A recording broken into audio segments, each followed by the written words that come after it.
تم بھی اللہ کے حکم سے پیدا ہوئے، یہ چیزیں بھی اللہ کے حکم سے پیدا ہوئی ہیں۔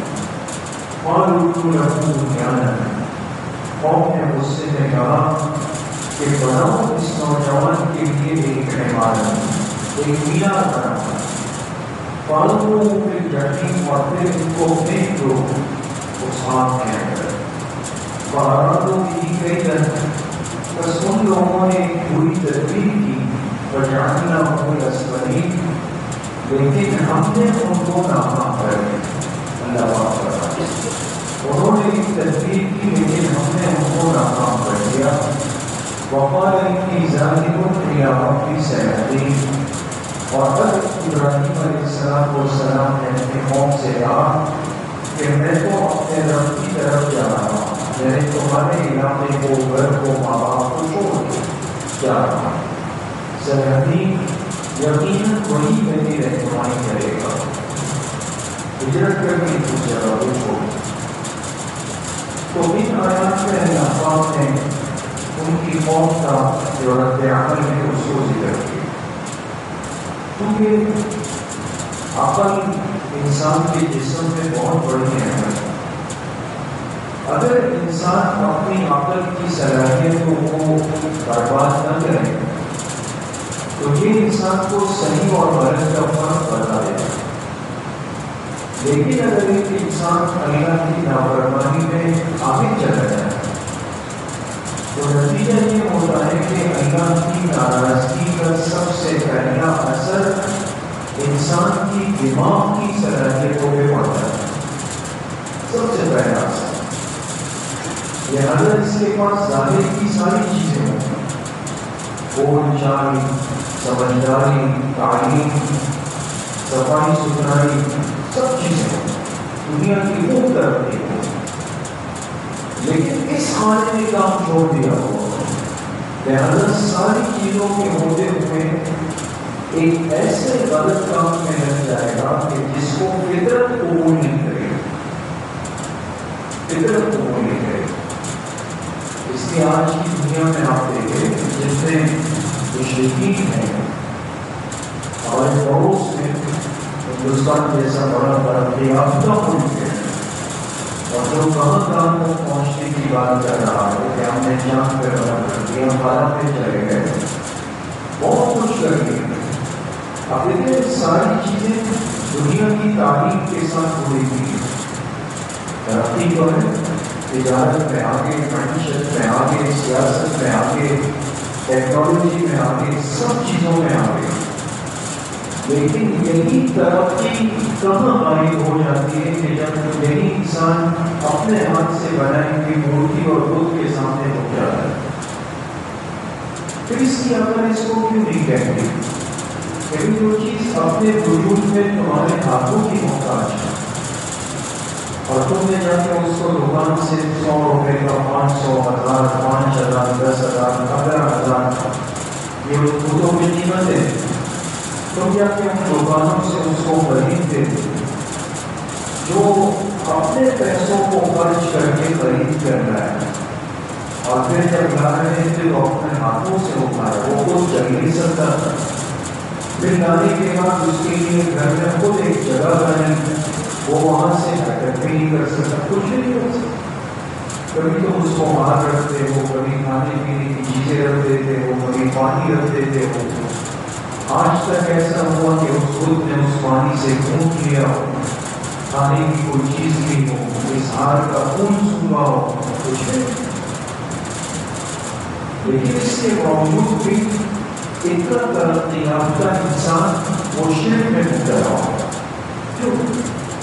اس لیے کہ عقل پر، دماغ پر مہر جباریت کرتے ہیں۔ اس لیے میرے عزیزوں دوستوں لوگوں، ایمان اور عقیدہ توحید بہت بڑی نعمت ہے۔ اگر خدا نخواستہ انسان کی عقل کام چھوڑ دے، یہی سمجھدار، کمانے والا، پڑھا لکھا انسان یہ جا کے ایک بت کے سامنے گر پڑے، شرک کر کے اللہ کے ساتھ کسی اور کو شریک دینا ہے۔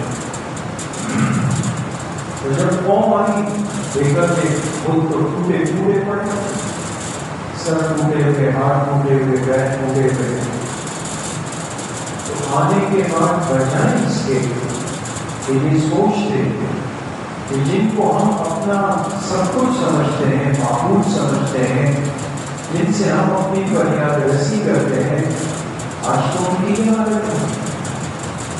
اگر وہ مجھے بچا سکتا تھا تو اپنا سر کیوں نہیں بچائے؟ اگر میری حفاظت کر سکتا تھا اپنے ہاتھ پیر کیوں نہیں بچائے اس نے؟ لیکن اس کے باوجود بھی کیا کہا؟ من فعل ھذا بآلہتنا، اندازہ ہے قوم جب پہنچی تو کیا کہا؟ من فعل ھذا بآلہتنا، ہمارے معبودوں کے ساتھ یہ حشر کس نے کیا ہے؟ ایک طرف کیا کہتے ہیں ہمارے معبود، اور دوسری طرف کہتے ہیں ان کے ساتھ یہ سلوک کس نے کیا ہے؟ اور وہ معبود کے ساتھ کہ جو دوسرے کے ہاتھ سے روح ٹوٹ جائے، پھر کہنے لگے انصروا آلہتکم، لوگوں دوڑ کر آؤ اپنے معبودوں کی مدد کر لو، معبودوں کی مدد کر لو۔ انسان کتنا کمزور ہوتا ہے، اس لیے میرے عزیزوں دوستوں لوگوں اپنے عقیدے کی درستگی، عقیدے کی حفاظت، توحید کی حفاظت، ایمان کی حفاظت بہت ضروری ہے۔ اللہ کی ذات پر یقین اور اللہ کی ذات پر ایمان بہت ضروری ہے۔ ہر حال میں چھوٹی بڑی تکلیف جن حالات کی وہ انسان کا رجوع اللہ تعالیٰ کی طرف، کسی بھی حالت میں بندہ گریباں نہیں جائے۔ اس لیے حدیث پاک میں کیا فرمایا؟ اگر مدینہ پر ایمان بہت ضروری، ہر حال میں چھوٹی بڑی تکلیف جن حالات کی بھی ہو، انسان کا رجوع اللہ تعالیٰ کی طرف، کسی بھی حالت میں بندہ کہیں اور نہیں جائے۔ اس لیے حدیث پاک میں کیا فرمایا؟ اگر مدینہ منورہ کے اندر تیز ہوا چلتی تو آپ علیہ الصلاۃ والسلام فوراً وضو فرما کے مسجد نبوی میں آ کر 2 رکعت نماز پڑھ کے اللہ پاک سے دعاؤں میں مشغول ہوتے۔ صحابہ نے عرض کیا اللہ کے رسول صلی اللہ علیہ وسلم آپ کیوں اتنا پریشان؟ فرمایا مجھے خوف ہوا کہ وہ ہوا جو قوم عاد پہ چلی تھی کہیں میری امت پہ نہ آ جائے، میں اس لیے فوراً اللہ کے سامنے گرا، اللہ سے گڑ گڑا کر معافی مانگی کہ میری قوم اس عذاب سے محفوظ ہو جائے۔ تو بھئی ہمارے پاس تو سوائے اللہ کی ذات کے اور کوئی راستہ ہی نہیں، اور کوئی راستہ ہے دوست؟ اور کوئی راستہ نہیں۔ یہ ایمان کی کمزوری۔ تو بجائے سمجھنے کے انہوں نے کہا کہ تم نے ہمارے بتوں کی بے ادبی کی، گستاخی کی ہے، لہذا اب تمہیں سزا ملے گی۔ سزا کیا ملے گی؟ کہا اب آگ جلائی جائے اور اس آگ کے اندر ابراہیم علیہ السلام کو پھینک دیا جائے۔ تو اعلان ہوا کہ بھئی ہر آدمی اپنی حیثیت کے بقدر ایندھن جمع کرے، لکڑیاں لا کر کے اس آگ میں ڈال دے، اور اتنا ماحول بنا کہ یہ گویا ایک عبادت بن گئی۔ مفسرین نے لکھا ہے کہ ان دنوں میں لوگ منتیں مانتے تھے۔ منت سمجھتے ہیں نا؟ نظر، منت، کہ اگر میرا فلاں کام ہو گیا میں جا کر اس آگ میں اتنی لکڑی ڈال دوں گا یا ڈال دوں گی۔ لوگ منتیں مانتے تھے، اور ہر غریب امیر آ کر اس آگ میں اپنے حصے کی ایندھن اور لکڑی ڈال رہا۔ اتنا بڑا الاؤ، آگ روشن ہوئی، کہتے ہیں جو آسمانوں سے باتیں کر رہی تھی۔ اب آگ جل تو گئی لیکن اس کی گرمائش اتنی زیادہ کہ خود قریب نہیں آ سکتے۔ اب وہ تو آگ تھی، اب کیا کریں بھائی؟ ابراہیم علیہ السلام کو کیسے پھینکیں اس کے اندر؟ ہم تو خود قریب نہیں جا سکتے۔ تو کہتے ہیں نا شیطان چند جگہوں پر انسانی شکل میں آ کر اس نے مشورہ دیا ہے، چند جگہوں پر اس نے، اور وہ مختلف مواقع احادیث کے اندر ہے۔ تو تو شیطان انسانی شکل میں آیا اور لوگوں سے کہا کہ میرا مشورہ یہ ہے کہ تم کیا کرو، ایک اونچا مینار تعمیر کر لو اور وہاں ایک منجنیق بنا لو۔ منجنیق سمجھتے؟ جیسے ایک جھولا ہوتا ہے نا، بچے کا جھولا، جیسے پیچھے سے دھکا دیتے ہیں جھولا آگے چلا جاتا ہے۔ تو کہا ایسی ایک منجنیق بنا لو، اس میں ابراہیم علیہ السلام کو بٹھا دو اور پھر ان کو دھکا دے دو، یہ جا کے اس میں دور گر جائیں گے، ہم یہاں محفوظ ہو جائیں گے، وہ گر جائیں گے۔ اس کے مشورے پر وہ مینار تعمیر کیا گیا، آگ دوسری جگہ، مینار دوسری جگہ۔ ہم نے وہ جگہ دیکھی ہے، دونوں میں بہت فاصلہ ہے۔ ابراہیم علیہ السلام کو جو پھینکا گیا وہ پہاڑ کے اوپر ہے، اس وقت وہ جگہ پہاڑ ہے، علامت کے طور پہ اس پہ 2 ستون ایسے بنائے گئے، بالکل اشارت کرنے کے لیے کہ اس سے پتہ چلے کہ یہاں سے ابراہیم علیہ السلام کو پھینکا گیا۔ اور جہاں آگ روشن کی گئی تھی وہ بالکل نیچے ڈھلان میں، جس سڑک پہ انسان کھڑا ہوتا ہے وہ ہے، اور وہاں بہت بڑا اس وقت پانی کا ایک حوض بنایا گیا، اور اس حوض کے اندر بڑی بڑی پانی کی مچھلیاں ہیں، اب بھی ہم نے خود دیکھی اس میں۔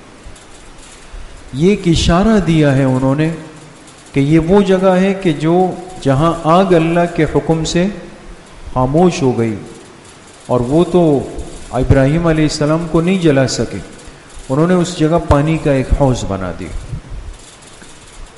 تو خیر ابراہیم علیہ السلام کو لے گئے اور وہاں سے اس منجنیق کے ذریعے سے پھینک دیا گیا۔ ابراہیم علیہ السلام اندر گر گئے آگ کے اندر، ان کو لگا کہ یہ آگ جو ہے وہ جلا ڈالے گی، لیکن اس آگ نے ابراہیم علیہ السلام کا ایک بال بھی نہیں جلایا۔ وہ آگ ان کے لیے سکون اور راحت کی جگہ بنی۔ آج بھی ہو جو براہیم سا ایماں پیدا، آگ کر سکتی ہے انداز گلستاں پیدا، علامہ اقبال نے کہا۔ پر میں آج بھی اس ایمان کی ضرورت ہے، ابراہیم علیہ السلام جیسا ایمان تو لاؤ۔ آج بھی ہو جو براہیم سا ایماں پیدا، آگ کر سکتی ہے انداز گلستاں پیدا۔ آج بھی یہی آگ ہوگی لیکن یہ باغ بن جائے گا، ایمان اس درجے کا چاہیے۔ تو صرف جو ہاتھ پہ باندھنے کی رسیاں تھی بعض روایات میں کہ وہ اس آگ سے جل کے کھل گئی، باقی ابراہیم علیہ السلام صحیح سالم بالکل محفوظ ہو کے باہر آ گئے۔ اب اتنا سب کچھ دیکھنے کے بعد دوستو، اب تو انسان کا دل دماغ یہی کہتا ہے نا کہ انسان ہدایت کو قبول کر لے کہ بھئی واقعی یہ سچ ہے، لیکن اب بھی نہیں، اس لیے کہ میں نے یہ شروع میں عرض کیا نا کہ جب انسان اپنے عقل کی صلاحیتیں ضائع کر لیتا ہے، اللہ پاک کی طرف سے ایک مہر لگ جاتی ہے، ختم، محرومی کی مہر لگ گئی۔ اب ابراہیم علیہ السلام نے ان کو چھوڑا، نہیں رہ سکتا، ہجرت کر کے ماں باپ کے گھر کو چھوڑ کر کے چلے گئے، وہاں سے رخصت ہو گئے۔ تو اس لیے میرے عزیزوں دوستوں بزرگوں، جب بندہ اللہ پاک کے لیے قربانی دیتا ہے، اپنے آپ کو پیش کرتا ہے، اللہ پاک اس بندے کی قربانی کو ضائع نہیں فرماتے، اور اللہ پاک جب تک کسی کی موت کا فیصلہ نہ فرمائے تو آگ کے اندر بھی بندہ محفوظ رہے گا، مچھلی کے پیٹ میں، سمندر کے اندھیروں میں بھی بندہ محفوظ رہے گا، دریا کے بیچ سے موسیٰ علیہ السلام گزر گئے، محفوظ رہیں گے۔ لیکن اگر اللہ کا حکم ہو جائے تو بغیر کسی دنیا کے اسباب کے، بیماری کے، وجہ کے، انسان آنن فآنن صحیح تندرست آدمی چلا جائے، اللہ سے کوئی نہیں پوچھ سکتا۔ تو اس لیے ساری باتیں اللہ کی قدرت کاملہ پر دلیل ہے کہ اس دنیا میں صرف قدرت کاملہ، تصرف کاملہ، اختیارات کاملہ کس ذات کے پاس ہے؟ اللہ کے پاس۔ ہمارا تعلق اللہ سے مضبوط ہو جائے، اللہ سے مانگنے کا مزاج بن جائے، دعاؤں کا مزاج زندگی میں آ جائے، عقیدے کی، ایمان کی، توحید کی حفاظت یہ ہمارا اوڑھنا بچھونا بن جائے، یہ عقیدہ خراب نہ ہو جائے۔ اللہ پاک مجھے بھی آپ سب کو صحیح عمل کی توفیق نصیب فرمائے۔ و انشاءاللہ کل عشاء کی نماز کے بعد ماہانہ اصلاحی بیان اور ذکر کی مجلس ہوگی، تمام احباب اس میں اہتمام سے شرکت فرمائیں۔ الحمدللہ رب العالمین والصلاة والسلام علی